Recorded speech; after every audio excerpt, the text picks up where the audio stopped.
Probably more towards the west of LA, like in Santa Monica or Venice Beach around there. That's probably ideal, or Marina Del Rey. I don't know if Marina Del Rey is next to Santa Monica. I don't remember. But over there by the coast.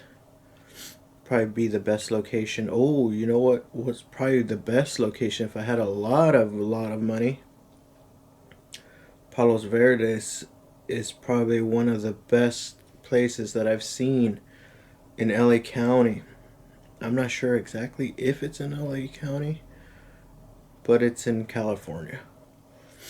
It's not too far.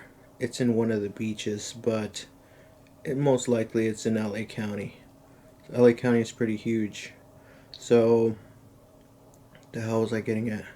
Yeah, there's a lot of wealth in California. And people that go to estate sales, you can get lots of treasures and antiques and even modern furniture, modern fixtures and lamps and all that stuff on the cheap because there's just so much abundance of wealth that it time is money. Time is money to some people, and someone's time might be more valuable than your time. Now, a person that buys and sells in California, like a hustler or a flipper, that's the bottom of the barrel right there. That's a low life. Now, you can make you can make like if let's say you have no business and you just buy and sell things online on Amazon or on whatever, you can make a good like maybe $100 a day, easy, just buying and selling items. Now you're gonna have to have a good chunk of money to buy and sell items and go to thrift shops every day. It's almost like a full-time job.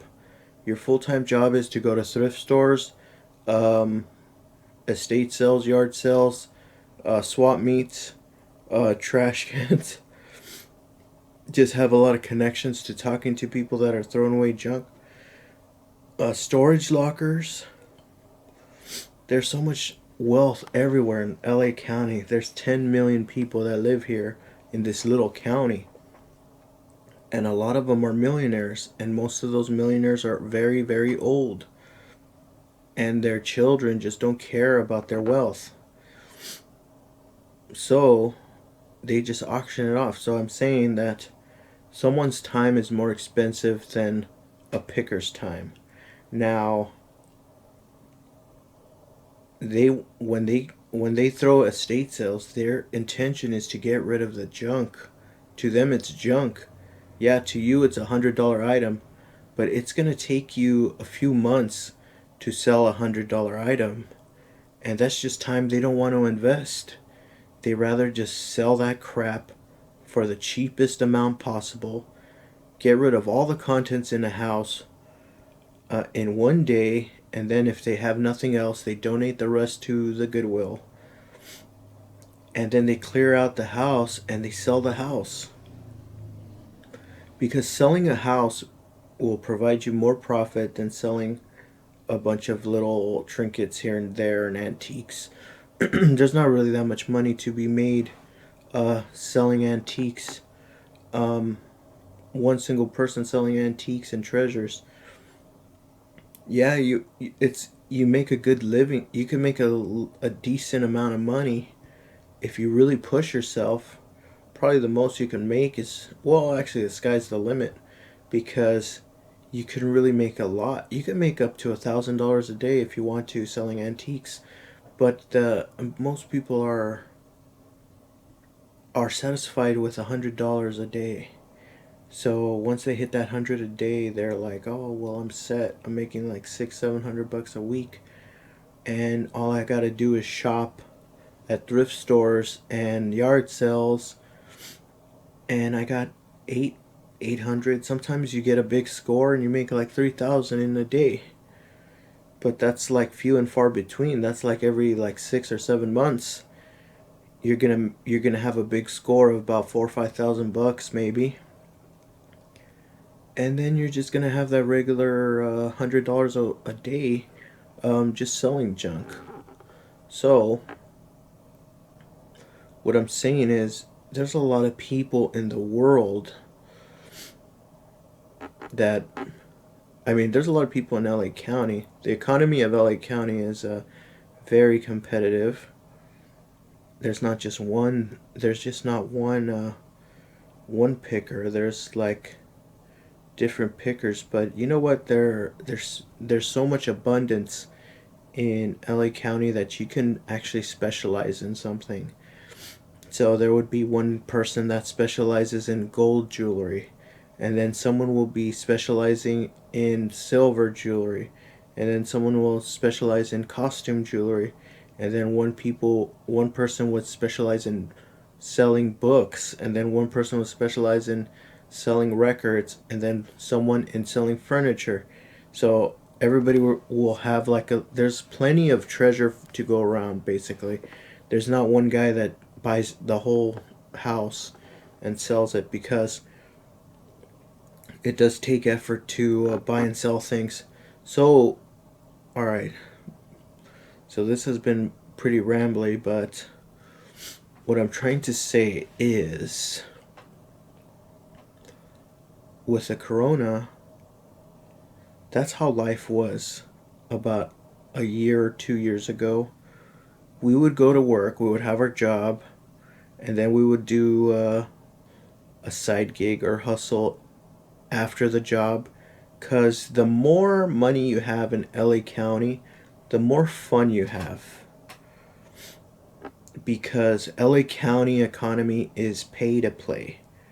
There is not that many places to loiter. Now, locals know in LA County where to loiter for free. Usually walking around malls is free. Walking around flea markets is cheap, because you just gotta pay for the admission, which is like $1, and you could walk around looking for treasures and really not buy anything if you don't want to. I remember I used to go to to the swap meet, and I would never pull out of my bank account more than $40. So I wouldn't spend more than 40 at a swap meet or any thrift store and all that stuff. And I would go to multiple thrift stores. The only thing is, you're spending money on gas and time, and there's opportunity costs. But when that's like your side hustle or hobby, it doesn't matter. All right, so that was the life before coronavirus, and I only went home to sleep. And also, dating life was just as fast as that. Most of the times when you date someone in LA, you go to swamp meets, you go to thrift stores. You basically doing the same thing you're doing when you're single. You're doing it as a couple, because you start to realize, all right, we can go to a restaurant, but we're gonna be losing money. Wouldn't it be cooler to go on a date to like a thrift store or to an estate sale or something like that, and then we could find things we like. Now, if you find yourself with a girl or a woman that's not into that stuff, then you just chuck her, because there's 10 million people in LA County, and you're going to find someone that you like. So usually get with someone that you're compatible with. If a girl's not into thrifting or used items, and you're a thrifter or a used item type of person, most likely she's going to be very expensive. She's going to want to go to fancy restaurants, fancy bars. She's going to want the best drinks, and that's just too much damn money. Now, there's men in LA County that could afford that and want that, and they would pay a premium to be with a girl like that, but not